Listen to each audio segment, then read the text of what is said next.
key. Education playmakers. We are. And y'all know today's topic is entitled Under Pressure. So we're gonna talk about pressure for teachers, principals, assistant principals, superintendents, and when pressure is applied, what's the outcome of that pressure? But y'all know before we start any episode, we always start off with how do we get here? Okay, how do we get here? Once again, I'm caught off guard because I've not read this, but I like it like that. It's cool. Okay, here we go. You ready? Okay. I was creeping with the guy next door. I'm still on good terms with his live-in girlfriend. Both of us are getting evicted.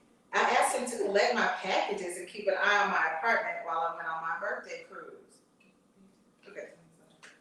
I returned home and this man changed the locks to my apartment and locked me out. Police said it's a civil matter since I gave him access to my place. Apartment management said since I'm 6 months behind on rent, I might as well wait until the eviction and get my things when they're on the curb.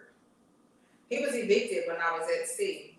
He and his girlfriend stored their things at my place and have been hiding out there. I refused to spend my 30th birthday money on rent, but I'm spending much more on motels. He's a good man. I know his girlfriend is making him do this to me. Advice? What in the TuVues? Wait, look, that's rude. Y'all go. I read it, so I'm trying to process everything. So my thoughts, my advice is little to none, right? You gave somebody the keys to your stuff. You just because you were messing with them, don't mean that you knew you were getting big. You should have got your crap and gotten up out of there. You could at least put it in somebody's storage, your mama house, or that house, but you gonna go out of your way to go ahead and get this man your key, and he got a girl, and they on good terms though, but she gonna let her ass in her apartment. And then she's talking about, I know it's the girl that made him do this. No, he getting evicted too. You fucking with somebody who they didn't already got it. They got it. Both of them. They got I ain't got no advice on this. Just stupid. What advice you looking for? Because at the end of the day, right? You keep saying he's a good man. Yeah. But you live in a hotel. Right? Not hotel. She said motel. Oh, motel. Advice for what? What do you want to keep messing with it, man? You already kicked out. What you want advice on? That's what I'm trying to figure out. Like you said you turned 30, not 12. Yep. So not 21. Not 21. And the fact that you even wrote, I refused, and refused is in all caps. I refused to spend my 30th birthday money on rent. Idiot. Where are you going? She went on a cruise. Living her best life. She was where she was. Yeah, where you going now? You're homeless. You don't have any of, all you got is whatever you took on your vacation, I'm guessing. And they barricaded, I'm going to say barricaded. It don't say that, but they barricaded themselves. And how you change apartment blocks? You can't do that. What is it this called? ain't tourist. What is it called when somebody move into your, somebody's squad? But then ain't that apartment complex shady too? Cause you know they ain't got no lease in that apartment. They done squatted in somebody's apartment, and you saying you can't do nothing about it. So it's a civil matter. We can't all y'all. You can't. You get your stuff when we put it on the curb. Like how y'all gonna put them out? Y'all put them out of their apartment, and it's next door. They didn't want this. She just came under the roost. Yep. Yeah, you get what you get. You laid that platform. What it is. I thought that's the advice for She said she refused to spend her money, her 30th birthday money on. Like, why did you already pay your rent? And you knew your 30th birthday was coming, so you didn't. Obviously, you planned to go on this cruise. Okay, you stay in your damn cabin. But you also ain't got nowhere to go. But you also think about it. If you're getting evicted, that means you ain't spent your 30th birthday money on rent for months. And she called it her, right, and she called it her 30th birthday. No, it's your rent money. It's your rent money. Yeah. It's your 30th birthday money is your rent money. So the whole time he was 29, what were you doing? Saving up that money to go on a cruise. What's in the cruise? The cruise ain't that much. That So cheap. So her That- rent, yes. her rent was like Apartment management said since I'm 6 months behind. Like what was you doing? And that's nice for them 6 months. well, yeah, what was your Like rent? where do y'all live? If you needed to save 6 months of your rent to go to a cruise, and we said cruise is cheap, how much is that, man? $20. That's section 8.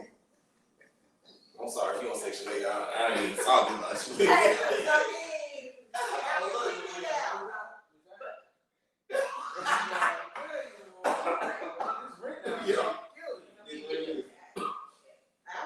They have a whole program where you can buy a house on Section 8. Yeah. So, I mean, but you are done. I ain't got no parts. I know you're done. Why would you tell somebody this? I'm stupid, but like, what's she typing on? He said, "It's probably a phone." Yeah, oh, that's weird. What's this like? Probably It happened because people ain't gonna let their phone get turned on. They'll be homeless with a phone. They'll be homeless with a phone recording. I'm sleeping outside. Blogging. Yeah. They sleeping outside. That's They on funny. TikTok. Now, the fact that you wrote that, you should be ashamed of this. Okay, so this chick is under pressure. Yeah, I agree. She's definitely under pressure, but So I where did we go? How did we get here? I- Like you said, where did teachers go wrong? I don't think that's a teacher. I think it's a teacher's fault, but I think the teacher is mom and dad. Yeah, but that's a home issue. Yeah, the people that are supposed to talk to you at It's an home. environment issue right there. Yeah, because you have no budgeting skills. You don't have any kind of skill. What are you? We learn common sense from the streets, from our environment, been up in the streets, like, she ain't got no common sense. That ain't the school didn't feel her. No, they She get tired. Yeah, agreed. It's like a story. She and nowhere to put the emphasis. She refused, all caps, to put, to spend her 30th birthday money on rent. You went on a cruise. You act like you went to tour Europe or something. How much money did you need? They must, they got a new cruise. They don't, know we got new one, but they got a new cruise that go around the country, around the world. On like, that's probably what she went. 6 months, she probably traveled the world. She went gone for 6 months. Well, quick $400. $300-$400 is a cruise, y'all. Ma'am, I don't know how you got here. You just, She was under pressure for her 30th birthday. And I think with that, where are your friends? Like, y'all, we don't let each other do stupid stuff. I don't know where she went. Now I don't know where she went. it's real. I need more context. Yeah, I think I do too, because that was. I need to know where you worked at. I need to know how long you worked. And the only reason you was cool with the dude's girlfriend was because she knew they was gonna get put out, and they had we just gonna go stay next door. Yeah, that's not why she was cool with the dude's girlfriend. She was cool with the dude's girlfriend because she was fucking the dude. Yeah.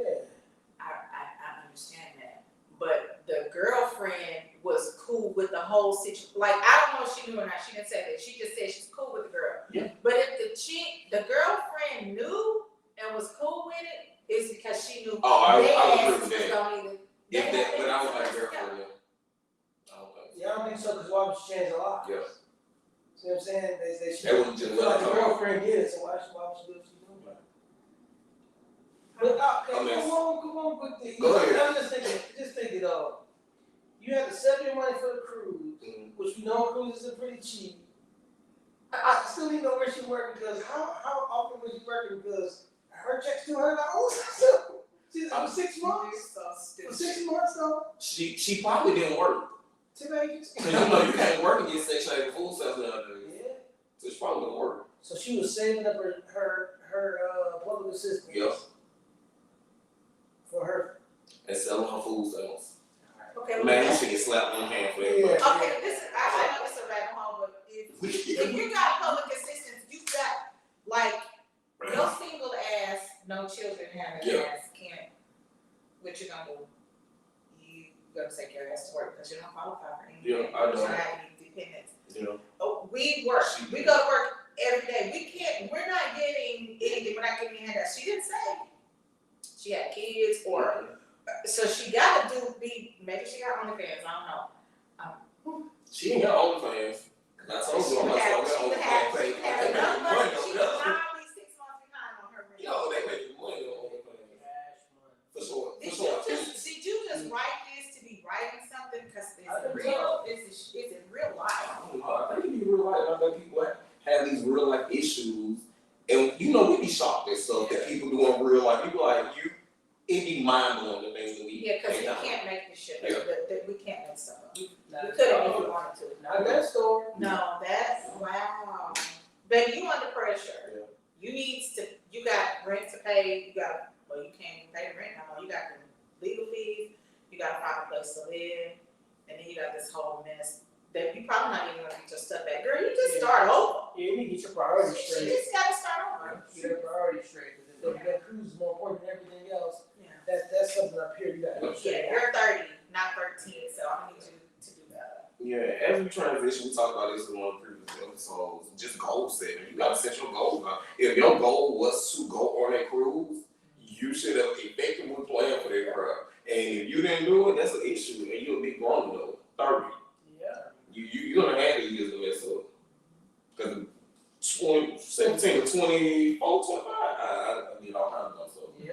I can't make the same dumb decision at 30. No. But as we transition, y'all, so with our topic being under pressure and just thinking about all of the things that the educational system, state mandates, local policies, the measures they put on educators as a whole from the top down, and just thinking about how those things really put people under pressure and the things that come out of it, like what happens when you put people under pressure. The first thing I thought about when we talked about this topic was, you know, you made a joke about this before when we first met. Atlanta, like the cheapest kind of happened in Atlanta.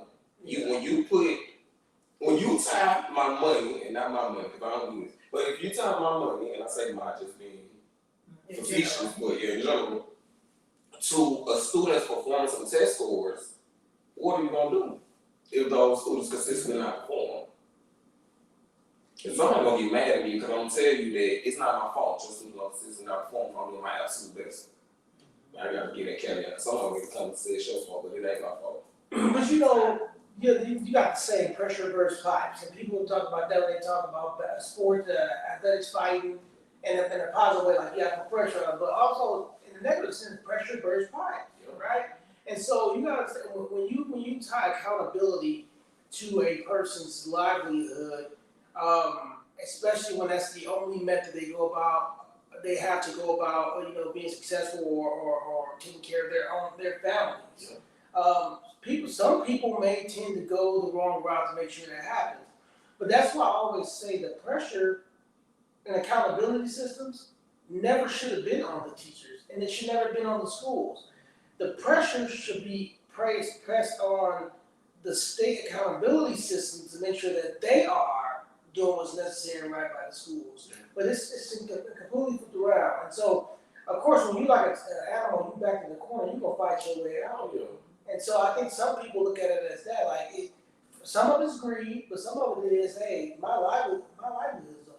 Yeah, and honestly, some people livelihoods are, and I'm talking from a teacher perspective at this point. If you tie these students' test scores or these student surveys about me to me getting extra money, when we know that the country that we live in, rent on going rate for a one bedroom, if you stay anywhere close to the inner city, $1,700, and don't have kids and need an extra bedroom, I gotta do something to make this extra money, and I don't want to have a second job because this job consumes all of my time if I'm really an effective teacher or really an effective educator.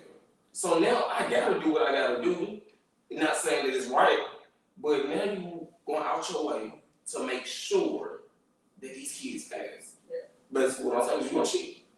You gonna make sure that they pass. I'm gonna teach you to this test to be, and it's more so I'm teaching you just being pass test at the end of the year. I ain't worried about you knowing. I ain't worried about you being able to go in the real world. That's how it becomes so hard for them. And so I talked about on Minister Jermaine podcast that if they wanted to do this right, what they would do is simply pay the teachers. Right now, we're in Texas, and we're dealing with the fact that our state legislature is fighting over their political stances and where they at, and they're holding teacher raises hostage. Yeah. So, but if you did this right, and you want to put, there could be some positive things to pressure, right? If you did this right and you paid teachers up front, like say, I'm gonna pay teachers their value, and then held them accountable with your accountability system and put that pressure on them. Now I'm paying you to execute. Now you're telling me I'm putting pressure on you to execute so I can pay you. Yes. It's completely backwards. But I think you're saying something that goes to this, right? Who makes those accountability systems? Have they ever been an educator? That becomes the issue. That's the issue. That becomes the issue. We applying all types of pressure to these superintendents, to these principals, to these teachers to get this letter grade, but you ain't never stepped foot in a classroom, whether you're on the state board of education or you are on local boards of education. You run for the office and you don't know nothing about education. And always want to move the pole, right? Yeah. You never in education, but you want to tell us the pole is. You want to put in these new house bills about all this extra stuff we need to do for students, but don't understand that that takes resources. Right? You want to tell us this stuff without giving resources. Yes. And so that's the pressure our teachers are under. They're like, I have to do this for not only my job's sake, if I want to get adequate. It's not even to get the income I deserve. Yeah. Right? You putting this pressure on me rather than giving me what I deserve and making me earn, make me live up to that standard. Yeah. So and that's the G, because when you think about it and you think about how many years most educators go to school, most educators don't just have 4-year degrees. They go for extra 2 years for a master's. In outside Texas, a lot of people go for extra 2 years for a specialist, and then a lot of people go for another 2 to 3 years for a doctoral degree. And if doctors, lawyers go to school, they have professional educations just like we do. They get paid their work. Most of them do. Us, we don't. And their governing boards are people who practice these same things. Our governing boards aren't those things. So we're applying all of this pressure. And why do you think all those superintendents were leaving last year in the area that we're in? it's a political stepping stone. Our state education board, their political stepping stone is to get from school board of education to state boards of education to House representative, their political stepping stone. So you're right, they have not experienced education. We want to make laws pertaining to education without talking to educators. Yep. Right, so that's our pressure. Sorry, we'll give you this. Oh no, I'm just listening. Y'all good. I talk all the time on all the other episodes. I'm just listening. And I just want to pose this question to both of y'all. How does that affect the kids? Well, I think we all know that the kids suffer. I mean, because at the end of the day, it's like, what are we really teaching them? What are we preparing them for? Are we preparing them for the real world? We are, because we have personal relationships with our students. You know, we take the time to build a rapport, get to know them, and try to point them in the right direction. So we're talking about life skills. We're teaching them life skills. Those things that they need to know to survive. But when they're in the classroom, here's this. You gotta learn this. You gotta learn this because it's on the test, and that's what we're gonna do.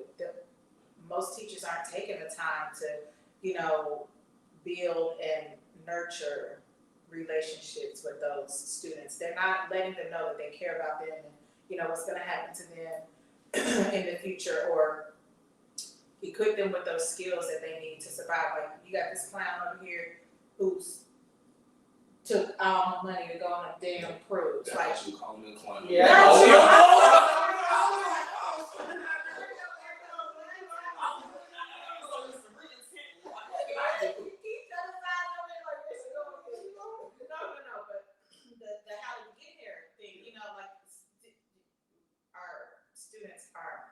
Probably are not feeling like we really care about it. When we see that, I'm not going to say they're probably feeling that way. We know that they feel that way because we talk to them.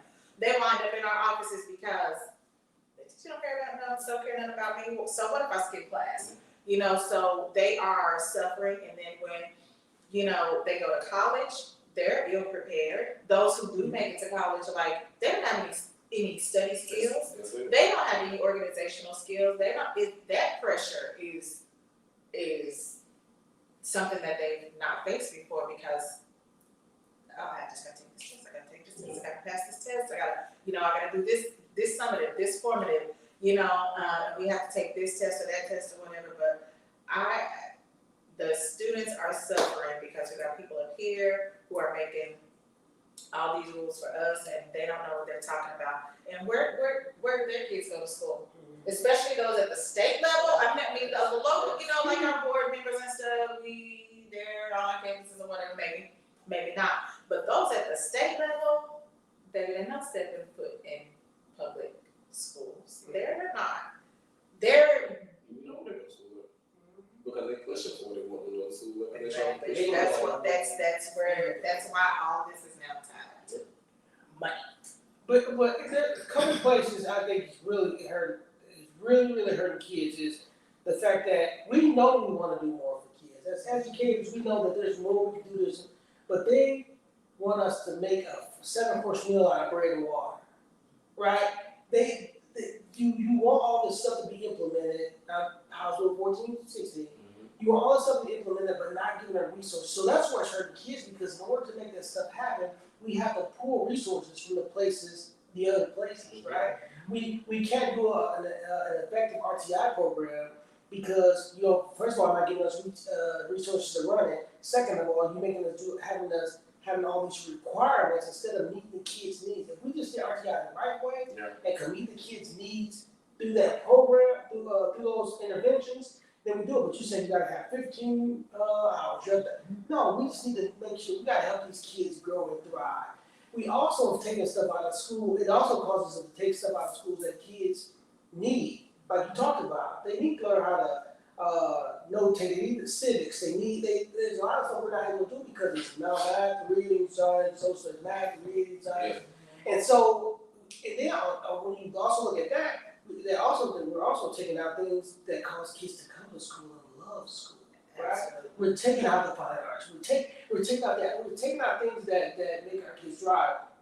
And because we're teaching so much to the test and that pressure so much on us to make sure our kids know it, the love of learning is gone. Our kids don't love the learning process anymore. When I was in school, I loved math. Math was my subject. But kids nowadays, they sit back because we are held to a standard to make sure the kids know these standards, and we are going to be, I would say held accountable, but I would say we'll be it's more severe now. We're not held accountable. We're being pigeonholed to. We're being enclosed into these cells to meet these standards without any resources, and it's caused us to make our lesson. We strive. Well, we're great educators, and we try to make our lesson enjoyable. Yeah. But it's hard to do that when they say you have to do it this way, you follow it this way. And our kids are losing the love for learning, and without civics, love for learning, and a reason to come to school, our kids aren't coming to school. Right? We see currently the drop in our attendance rates and our truancy in our own district. And so there's this pressure. The people who are putting the pressure are sitting high, and the pressure's coming down, and it is coming out all the way down to the kids. I agree, and I think that Lanisha definitely said something that just kind of stuck with me. So one of the big impacts is if I'm only teaching you to get you to pass a test, you don't have the skills that you really need, like being able to study on your own, being able to effectively take notes, and someone is just setting up that time, because that's what's going to happen when you get to college. They're not giving you guided notes where they get a missing word, or just filling the word they're going to spend in an election. You're going to be able to pull out that information. And what is that? It's reasoning. You need to be able to reason through what people are telling you to do. But I think that you're right that those things are greatly affecting kids. And I think that the pressure of those things has a greater impact on public schools, and especially public schools when they're minority students. 100%. the south sides of districts. It normally doesn't affect the north sides of districts as much. You know, and that's just me being honest about it. Like that's what happens with it. And then I hate to see it happen to our minority students. And that's what happened. But for me, I've never been a teacher that cared about you want me to hit all these benchmarks. I'm gonna hit them my own way. And you come in, you gonna like it, you will not like it. It don't have to give me no deadline. You gonna see that data at the end of the year, and you like, oh dang, how did you do that? I was teaching them things and that they care about. I rephrase this stuff to figure out what they like and put it in there so they would understand it. I always, when I was in the classroom, I always had whenever the students, because I was a math teacher, right? Whenever students had to do percents or decimals, we did something with the stock market. We had some type, because you need to learn that. I'm learning while we learning it together. My kids, 1 year, everybody bought stocks, had sale on paper, all kinds of excitement. Everybody bought stocks, whether it was penny stocks, like we tracked that stock over years. That's a graph. We look at the graph. What kind of graph is this? What's going on here? You learn that math stuff, but it's like real world stuff. I don't care nothing about you telling me that this that need to be taught at 7.5 C must be taught this way. Don't teach me this way. Draw these boxes to multiply. But you also think about the pressure, the pressure in the middle. So let's say we're educators are in the middle, right? Yeah. Because we get it here, it's coming down, so it's pressure on us, it's pressure on the kids, but the pressure's coming back on us. So it's like we're getting sandwiched on pressure because we're held to like all these kids are not growing, but we also gotta say all these kids are not eating, all these kids are not sleeping, all these kids don't have a place to study. And so you're so worried about your state rating and how you're so worried about that you're putting this pressure on them without talking to us and saying, hey, educators, schools, what do our kids need? Like, what, have you ever received a state survey that said, hey, what are the most challenges in your school? I've never seen that happen in any state. The 3 states I've been in, I've never received a survey of that. And so how are you making this decision? And if you have some people up there who have been in education, they've been out for 20, 30 years. Yes. But they have never talked to us about what kids, this new generation need. And so the pressure's on the teachers to try to make sure all their kids have all their home needs met, have all their physical needs met, their mental needs met. We gotta deal with social emotional issues. And you're telling us we have to worry about this data. No, I'm gonna make sure this kid can sleep at night, this kid is mentally and socially stable. Like that's gonna be my priority. And we do a good game of talking about the whole child, but the structure put in place for us does not help the whole child at all. So the pressure in the middle is that sandwich pressure for educators is tremendous. I like that analogy that you use with the sandwich pressure, but I also think that even beyond, like, let's take the state of it, right? When you get those little baby surveys from the district that says, hey, how can we support you? What do you need? And you tell me when you got that support. Well, that's just a standard little, that's checking a box. Yeah. How can we help you?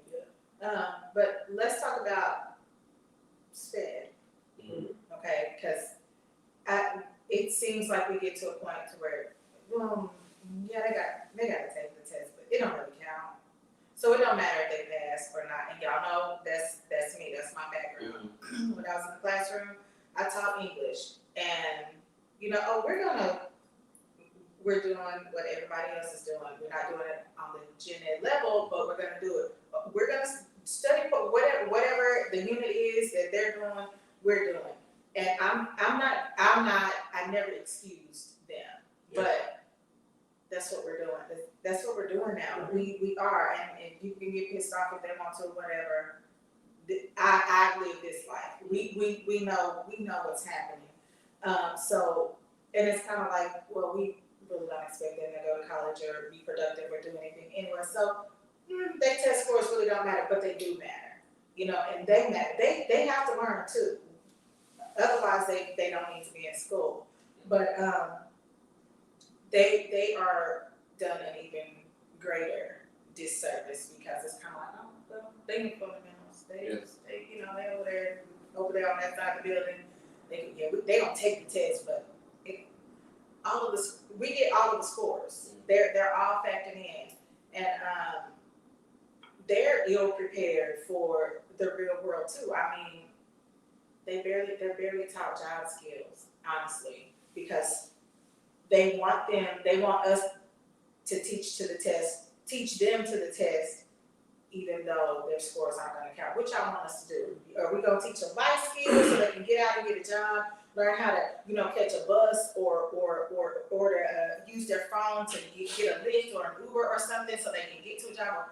Or what is it that we're supposed to be teaching them? They are, just kind of lost, and it's really unfair.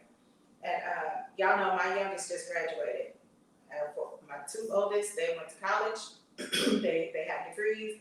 My son, he didn't go to college with his smart ass. He probably won't, but that's fine. Because he can work, he can learn a trade, he can do whatever. I'm not gonna press the issue. But my youngest, y'all know, she said she wants to be a teacher. I'm like, are you crazy? I've been doing this shit since before you were born, but whatever. You feel like that's what you want to do, fine. Y'all know she's a parent right now. So she had asked me about taking a gap year. No, what you need a year off for? I'll give you a semester. But here we are, it's February. Yeah. They found in school? No, she's not. Is she updated FAFSA? No. Anyway, she said, all of my kids, I think all of my kids are intelligent. Yeah. My oldest went to Baylor. She's, RN, got a BSN, 4 years, she's done. They're all intelligent. And the youngest is just as intelligent. But she feels ill prepared for the world. She feels ill prepared for college. We had a conversation not too long ago, and I said, I'm tired of telling you, update your FAFSA. Fill out the application. Our district partners with this school. This is a good deal. You need to do it. And she was like, I can't work and go to school. Why not? That's what I'll do.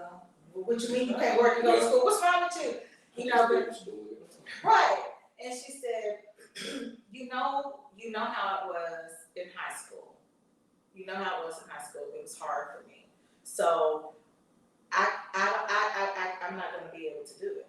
And that's what we're faced with this generation of students. Is, well, I can't do this and this at the same time because I'm going to have to let something go or I'm going to fail at one of those things. And again, because we're teaching to the test, these are the standards that we're gonna hold y'all to, and everything else you can forget about it. You don't know, you can't work under pressure. You think you're depressed because you got to do schoolwork and you have a part-time job. So we're not teaching the whole child. We say that, but we're not doing good term, good phrase. Yes, it's a good, again, check it out. Oh yeah, we're gonna teach the whole, address the whole child's needs. No, we're not doing that. Remind me to tell y'all something about the pressure off camera, because I don't want to get us canceled. Yes. But I do have a thought about something that you said, and it's not pressure, right? So with special education, the pressure to keep that number between 5 and 10%. No, we don't want to go to 10% of your students in special education because what are you doing as a school? Why are they all need all this extra support? Well, the students need the support. Right, we identify them. We identify them and need the support. Why can't we give them the support? Or what is this special number of 10% of your kids shouldn't be over this, or we're going to slap you on the hand. We're going to slap the school on the hand because you're over 10% of kids that need extra support. But they need support, give it to them. Yeah. Because we need to prepare them for the real world. And then they're dumped on certain, I won't say dumped.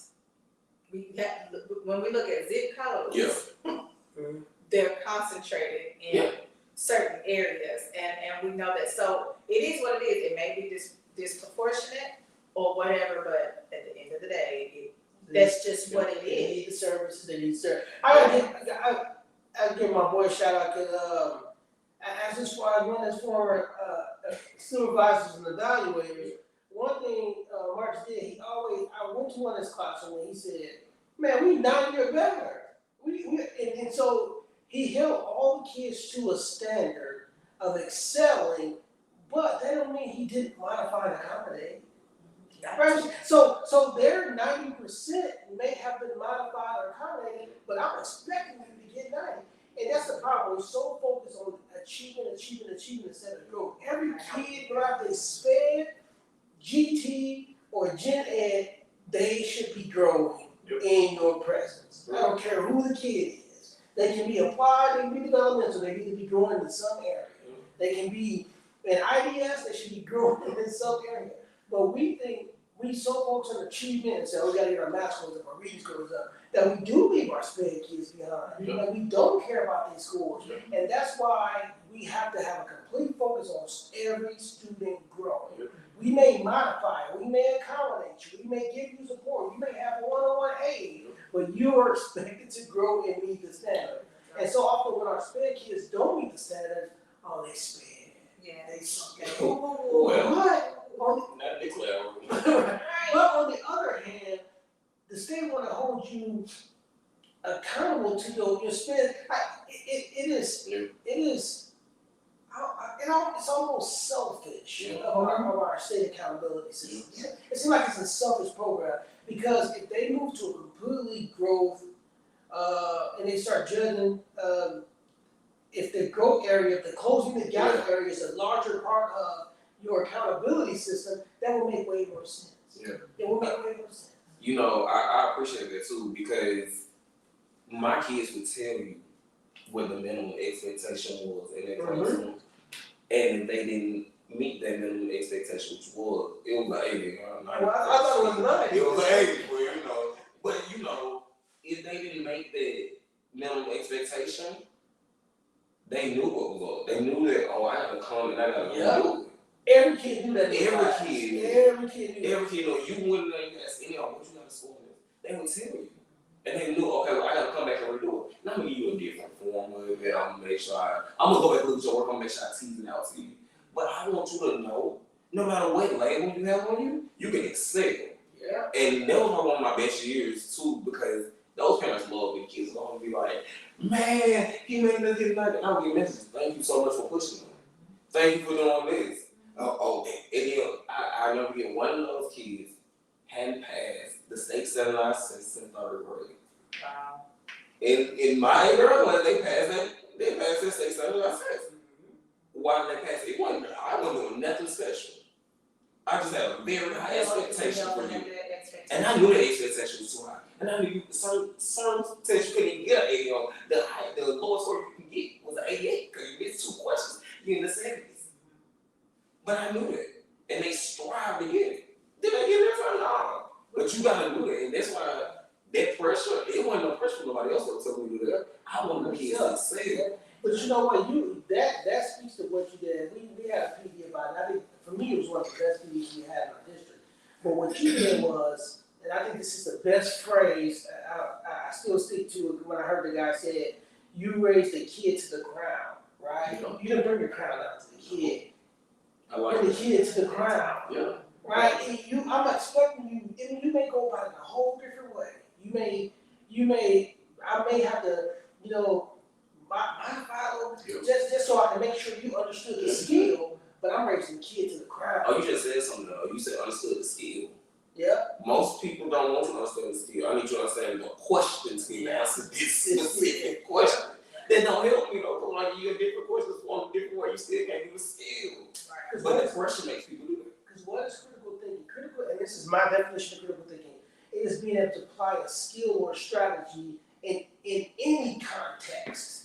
Not a specific context, I can apply these skills in any context. So if I give, because what happens, we have a word problem, we may set up a problem a certain way, and the kid is expected to be able to see that problem set up that way on that standardized test. It may come as a word problem, it may not come as an equation, right? But you got to turn that word problem into an equation and then solve for it. So can they apply that skill or strategy in any context? No, like you said, they need to answer a question now.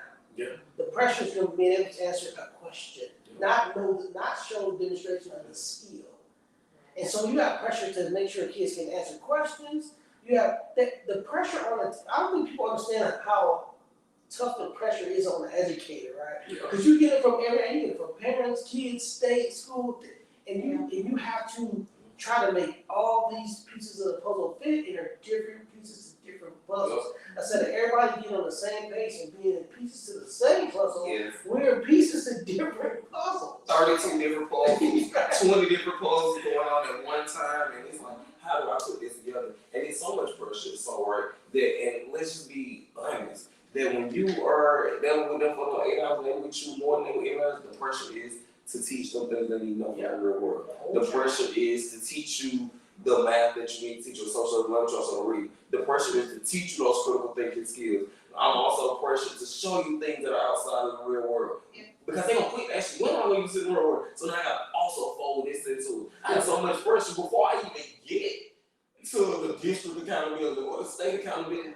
That, and then if you're a really good educator, which I think most educators are, they internalize so much stuff. They take on what the kids got going on. You know, we try not to do. But you might my older brother goes and he's like, I'm having a moment. He's like, when are we ever going to use? They talk about when we ever use algebra. You know what I said to myself? I said, every day. Yep. You use algebra every day. And we but they're not, like I said, we talk specific questions, how to answer a question, lead questions. Yep. We use algebra in our lives almost every day. I know I'm cheap, y'all. I'm very frugal. I use it. I go to the store and this is 8 ounces for this much. This one I need to figure out which one I'm gonna get my most bang for my buck. Right. Yeah. Because I need to know. I'm doing it that way. Like, oh no, I'm getting this one. But we can't teach it that way no more because we have this accountability pressure. Yeah. See what I'm saying? Like it's the accountability pressure expecting us. Even if you look at practice exams for these tests, if it's you have to do it this way. Not show me you can answer this and apply the skill that you learned at TuVues. No. Just show me. And that's even for the educators. I just took some tests. Lord knows it's only the perfect way, which is just not. Pick the best answer. Man, I think your perfect answer wrong. Yeah. Right. You test right that they never been in the school before. Exactly. How's that the perfect answer? Because let me tell you something that don't work. It doesn't matter. This child might run at you if you did that. So, yeah, I really do think that there's so much pressure. And before we close, I just gotta say this because all those, and I'm saying all those black educators in Atlanta that were charged with racketeering, organized gang crimes, including the superintendent, down to principals and teachers, because there was so much pressure for kids to pass tests that they tied it to your money, that they are lame. You had to be pressured in order to do that. I don't think at that time they thought that, they were charging with this, but there's a prosecutor somewhere in the country still that will charge you with a crime that give you a minimum of 20 years. I ain't gonna survive in jail, y'all. So I'm not going. I don't care that much if you pass that test or not. But I care about if you have some real world skills. Yeah. But on the other side, man, look at where it happened at too. We know that the 10-room test is not only happening in Atlanta, Georgia. Oh yes, exactly. Oh, I know. Well, guess who went to jail? The ones who serve black and brown students. I'm just scared. I'm just gonna say it. Yeah. Because in the districts that I also work in subsequently, right?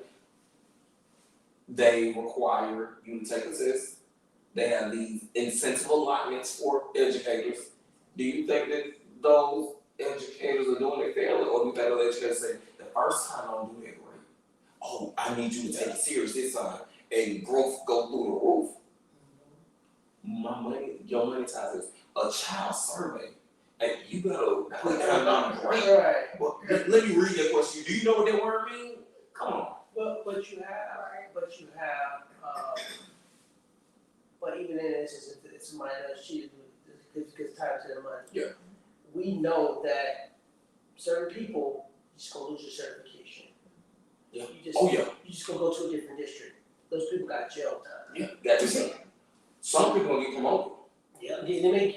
You go to the district. That's a great job. We're gonna make it more. Exactly.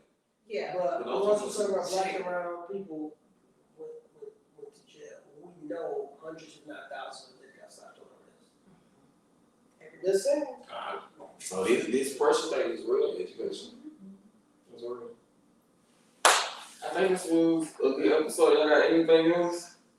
No, I just appreciate the opportunity, man. Yeah. Hanging out with my people. So. I'm excited about it. Hey, before we go ahead and wrap up, go ahead and tell everybody about your podcast. We're gonna put the link in the description box. Make sure y'all check it out. You know, tell us a little bit about it. So it's called it's a TuVues podcast. Me and my twin brother Kevin, Kev D as he calls himself.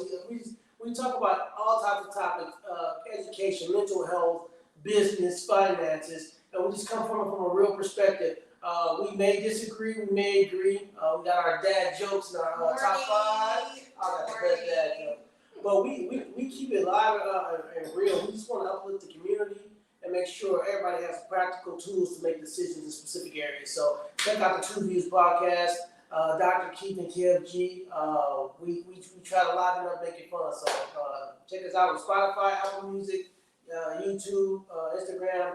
We own all of them. So check us out. And make sure y'all check it out. It's definitely good. I watch it every time they drop a new episode. Like I said, we're gonna put it in the description box. All of the links for all of them, because we know some people like watching on YouTube, some people like to listen on Spotify. So make sure y'all check them out. This was another great episode. Y'all know we the education playmakers. I am Marcus. All right, we'll see y'all next week every Thursday at 9 a.m. Yes.